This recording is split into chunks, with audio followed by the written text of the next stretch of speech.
Bonjour Guillaume. Bonjour. Merci d'accepter cet entretien en direct du Centre des Congrès aujourd'hui pour Digital Summer. Alors ce premier événement dédié à la performance des entreprises du numérique.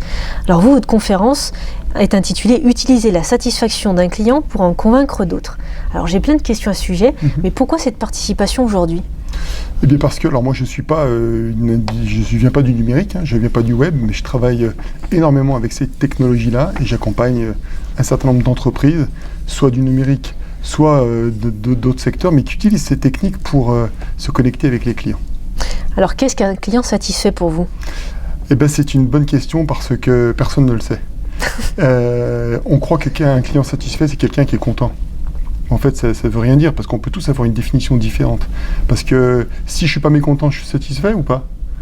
Si je suis enchanté, c'est de la satisfaction ou c'est de l'enchantement ? Donc en fait, les chercheurs ont beaucoup travaillé sur ces questions-là. Il suffit juste de savoir qu'un client satisfait, c'est quelqu'un qui met en rapport ce qu'il perçoit de la qualité de service qu'il reçoit, l'offre, les services qu'il reçoit d'une entreprise, versus les attentes qu'il en avait.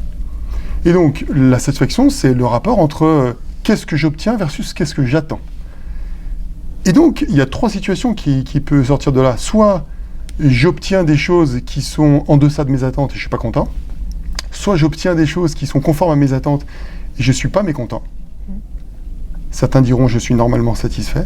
Soit j'obtiens des choses qui sont supérieures à mes attentes et là je suis enchanté. Et l'expérience nous montre, étude après étude, que c'est l'enchantement client qui génère de la fidélité et la fidélité qui génère du profit. Et donc l'enchantement client est fondamental.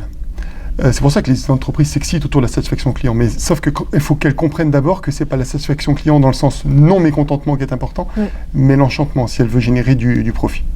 Du coup, cette satisfaction, c'est le meilleur SEO, c'est le meilleur référencement pour justement à récupérer des leads, des clients ou oui, sauf que c'est une vision tronquée de voir les avantages de la satisfaction client. Un client satisfait, certes, va énormément faire de bien à l'entreprise, à travers la recommandation qu'il va faire de la marque, à travers évidemment le réachat qu'il va faire des produits ou des services, à travers tout simplement le fait que, comme il est fidèle et enchanté, il sera moins sensible au prix. Et puis quelqu'un qui est très satisfait, très fidèle, on le connaît tellement bien qu'on va mieux le servir, on va passer moins de temps, il va moins se plaindre, donc c'est des coûts en moins. Pour plein de raisons, c'est rentable de satisfaire et de fidéliser les clients. Mais le vrai enjeu autour de la satisfaction client, c'est pas de l'utiliser à des fins marketing. Parce que c'est comme ça qu'ils font. Alors on fait une enquête de satisfaction client, puis on dit à tout le monde, regardez, j'ai 95% de mes clients satisfaits. C'est ça. C'est des conneries. Sur quelle base ? Mais c'est des conneries, parce que en fait, ça veut dire que j'ai 5% de mécontents, j'ai en général 50% de clients qui sont non mécontents, et puis j'en ai que quelques-uns, 45% qui sont enchantés. Et donc j'en ai 55% qui ne sont pas enchantés. Et ça, on ne le dit pas. Donc, utiliser la satisfaction client à des fins marketing, de communication, c'est une mauvaise façon de le faire. Et donc, il ne faut pas utiliser ces données-là pour créer du trafic. Il faut juste être content d'avoir des clients satisfaits, et puis ils feront leur job en termes de rentabilité, comme on l'a dit. En revanche, les entreprises n'utilisent pas suffisamment le mécontentement client. Les 5 ou 10% de clients qui sont mécontents, ceux-là vont faire énormément de mal à l'entreprise. Et donc, plutôt que de communiquer sur les clients contents, essayons de comprendre et de traiter les clients mécontents. Et ça, c'est moins sexy, mais c'est autant plus rentable. De quelle manière, justement ?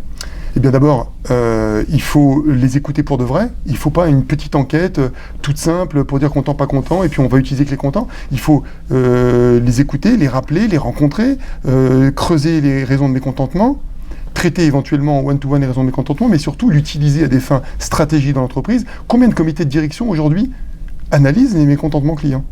Il n'y en a pas. Oui, j'allais dire très peu, mais il n'y en a pas. Quasiment pas. Quelques-uns, j'ai des bons exemples, mais quasiment pas.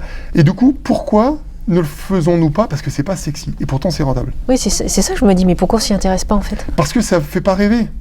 Oui. Ça fait plus rêver de vouloir enchanter les clients que de ne pas les mécontenter. Oui, donc c'est la face négative. Oui, mais vous savez, c'est comme dans n'importe quel magasin, on préfère essayer de sortir une application digitale qui offre une nouvelle expérience client plutôt que vérifier s'il n'y a pas de rupture dans les magasins. Et ben mon combat, c'est avant de faire du digital de magasin, vérifier qu'il n'y a pas de rupture. Il y a des basiques, voilà. Et ça, on a tendance à l'oublier. Comment motiver nos clients à parler en bien de nos services ou de nos produits ? Il n'y a pas besoin de faire ça. S'ils sont contents, ils vont le faire. Ils vont sur les réseaux, ils vont parler autour d'eux. Il n'y a pas besoin de créer une mécanique pour ça. Sinon, les clients vont percevoir ça comme une stratégie de la part de la marque et ils vont mal le prendre. Donc il faut surtout les laisser tranquilles avec ça. En revanche, ceux qui ne sont pas contents, il faut éviter qu'ils aillent le raconter sur les réseaux, et il faut processer la caisse de résonance interne et maîtrisée par l'entreprise pour écouter les mécontents. Quel conseil vous pourrez donner à nos internautes qui nous regardent aujourd'hui à travers le web? C'est très simple. Pour moi, il faut utiliser la connaissance client et les enquêtes clients à des fins d'intelligence client en interne et pas à des fins de prospection marketing. Quel est votre constat sur le numérique en 2016? Il y a une évolution, j'imagine? Moi, ce que j'observe, c'est que le tout numérique fait faire des erreurs aux entreprises. La course au digital fait faire des erreurs aux entreprises parce que ce qui est important dans la modernisation et dans l'expérience client, c'est d'abord l'humain. Le digital est un vrai outil à disposition, mais ce n'est pas l'outil par excellence. On prend de plus en plus en compte le côté humain, justement, d'un projet, d'un service. Oui.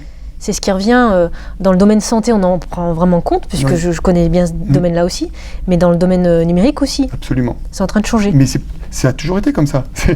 L'humain a toujours été fondamental. Après, il y a des modes, il y a des mouvements qui font qu'on a tendance à l'oublier, mais c'est une certitude que l'humain a toujours été présent. Il est encore plus aujourd'hui présent parce que les consommateurs en ont ras-le-bol de se faire avoir par des entreprises qui les manipulent. Et du coup, les entreprises qui aujourd'hui obtiennent la confiance de leurs clients, c'est les entreprises qui sont en horizontalité avec les clients. Oui. Et donc, être en horizontalité avec les clients, c'est-à-dire être d'égal à égal, d'être en écoute. Ne rien cacher, être franc. Voilà, absolument. J'aime bien l'expression quand je vends des prestations, c'est être artisan du web. C'est-à-dire qu'on va être là pour résoudre leurs problèmes, les accompagner dans un projet. Et je pense qu'effectivement, c'est ça qu'on a le plus besoin maintenant, d'être écouté. Oui, la techno est compliquée, on peut s'y perdre. Le fil directeur, c'est la satisfaction des clients, c'est le projet humain qu'on est en train de mettre en place, et on a des outils à disposition. Et beaucoup trop d'entreprises se focalisent sur les outils. Si vous aviez un dernier mot face caméra à nos internautes, qu'est-ce que vous leur direz ? Que la satisfaction client est un enjeu majeur des entreprises à venir, et qu'il faut bien l'utiliser. Il ne faut pas l'utiliser à des fins marketing, de stratégie marketing. C'est un outil culturel, interne, et donc l'enjeu, c'est de mettre les clients au cœur des organisations. Guillaume, merci pour cet entretien. Et puis, amis internautes, n'hésitez pas à réagir en bas de la vidéo, sur YouTube, bien sûr, pour ne pas se faire de pub. Et puis nous, on se retrouve très bientôt lors d'un prochain événement. Et puis, au plaisir de se retrouver. Avec plaisir.